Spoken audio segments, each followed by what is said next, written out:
Good evening. Skandal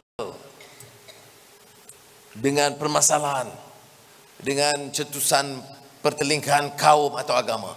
Kita mahu Malaysia ini dikenali sebagai negara madani yang mampu diangkat martabat rakyat dan negaranya.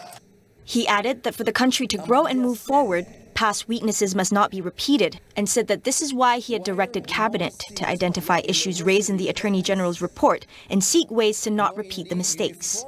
Madani is a Malay acronym for Sustainability, Care and Compassion, Respect, Innovation, Prosperity and Trust. He added that with this new concept, the government will focus more strategically on eradicating poverty, as well as restructuring the economy for the country's recovery in the post-pandemic era. The new concept replaces former Prime Minister Datuk Seri Ismail Sabri Yaakob's government's slogan, Keluarga Malaysia. The country has begun the transition towards targeted subsidies by reducing subsidies for non-domestic medium and high-voltage electricity users. Minister of Natural Resources, Environment and Climate Change, Nik Nazmi Nik Ahmad, said the transition is crucial as the blanket rebate is inefficient and unsustainable. He said the government must ensure improved reliability of the national electricity supply system without impacting the environment and maintaining affordable tariff rates. At the same time, the government has set a target to increase the generation of electricity from renewable energy. Separately, he urged his ministry to strengthen strategies for reduction of disaster risks related to climate change, such as floods, including conservation of water catchment areas. The proposed Children's Commission will function as an independent statutory body to protect children's rights, says Law and Institutional Reform Minister Datuk Sri Azalina Othman Said. The commission will work to promote awareness among the public and government on children protection, among others. According to Azalina, the commission will hold inquiries and conduct investigations into complaints about abuse of children's rights. It will also function to advise the government on the Convention of the Rights of the Child and other related international agreements. Azalina added that the Children's Commissioner will be announced after obtaining consent from the Yang di-Pertuan Agong. Meanwhile, the Human Rights Commission of Malaysia Suhakam called for the new Children's Commission to be given enforcement and compliance authority when appointed. Its chairman, Datuk Rahmat Mohamad, said the commissioner would require close cooperation from various parties, including the Social Welfare Department, Education and Home Ministries, as well as the state religious bodies. Contrary to expectations, Bank Negara Malaysia has kept the benchmark interest rate OPR unchanged at 2.75%. It says the decision will allow the central bank to assess the impact of 4 consecutive rate hikes last year, given the lag effects of monetary policy on the economy. At the current OPR level, the central bank said the stance of monetary and policy remained accommodative and supportive of economic growth. It added that further normalization of the degree of monetary policy accommodation would be informed by evolving conditions, as well as their implications to the domestic inflation and growth outlook. BNM has increased rates by 100 basis points since last May, from a historic low of 1.75%. The OPR was last raised by 25 basis points to 2.75% in November. Is Bank Negara's decision to keep OPR steady a sign of stabilising economy? Dr. Carmelo Ferlito of Centre for Market Education discusses the move against the backdrop of growth risks and inflation. I think on one side, they see signs of stabilization of the economy, and the inflation. So in the past few months, there has been a slowdown on the pace of inflation. So they feel that it may be less necessary to intervene. At the same time, there is a lot of talking about the risks of a recession during 2023. So obviously a too restrictive monetary policy has a contractionary effect. So most probably the central bank wants to avoid the point in which the monetary policy is so restrictive to become a push toward that recession. So we want to anticipate that. Although inflation is under stabilization, if we observe the trend of the producer prices, we see that they are slowly coming on an upward trend after a few months of downgoing trend. So we have to see how these price tendencies will evolve and move on one side, and on the other side, if the threats and the concerns about the recession becomes real and more than a talk. So which one of these tendencies prevails will dictate the way in which the central bank will probably react. We will go for a quick break. Stay tuned for more.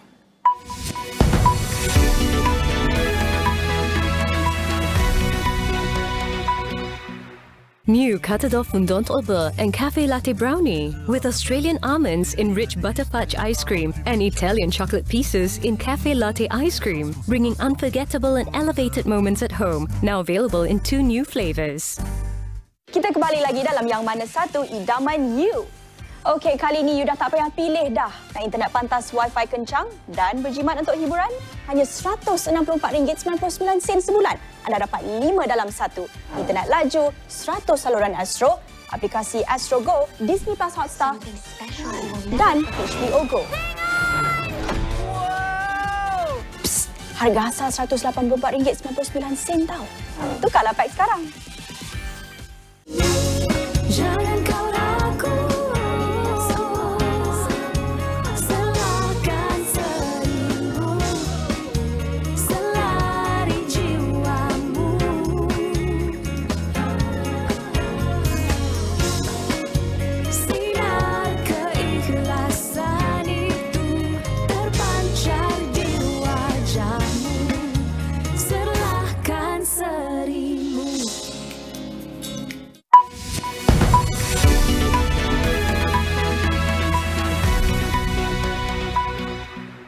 At least 2 people were killed and over 80 injured in a stampede near a football stadium in the city of Basra in southern Iraq.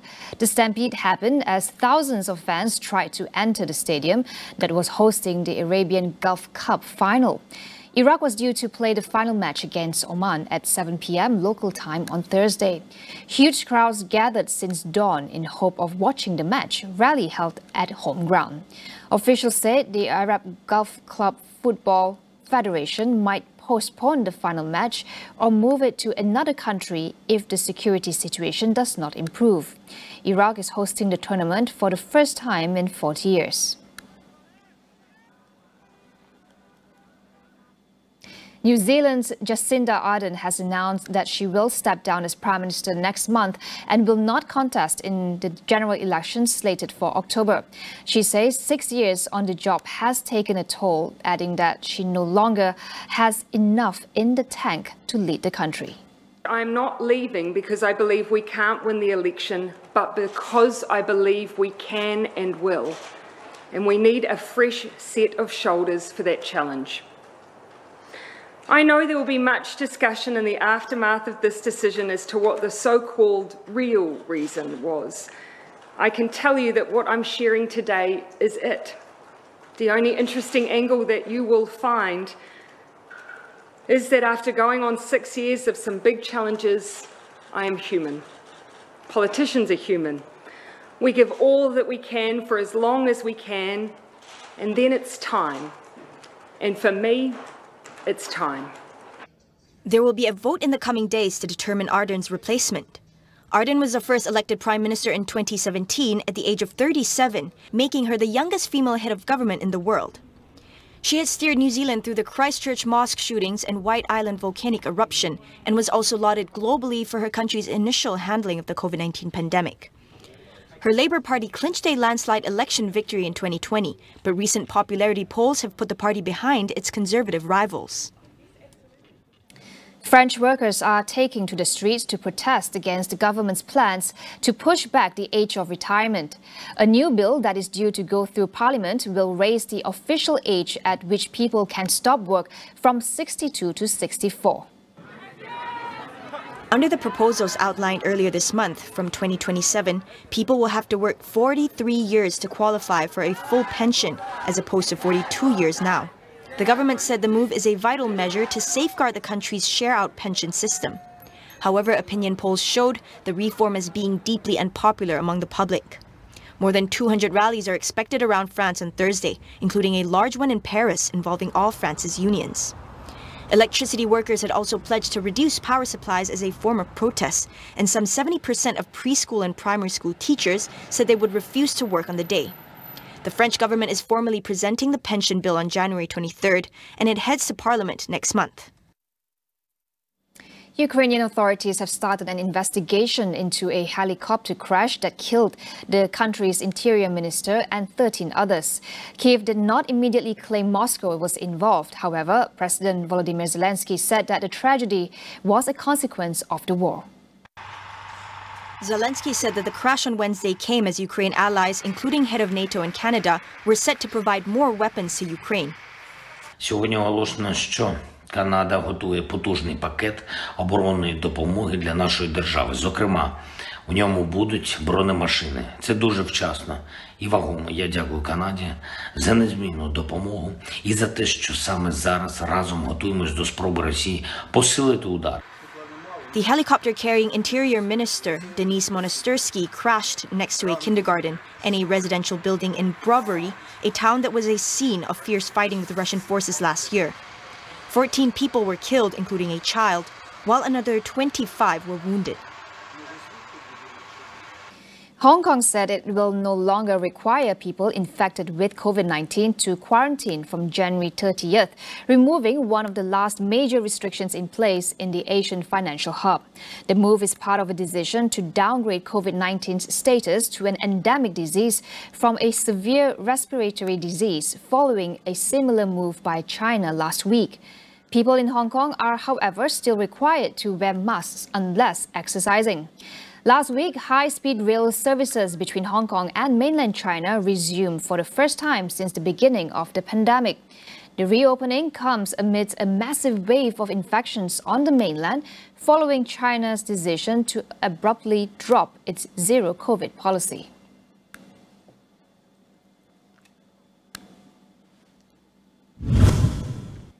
Ronald McDonald House Charities (RMHC) has allocated more than 1.5 million ringgit to benefit 25,000 primary school children all over the country.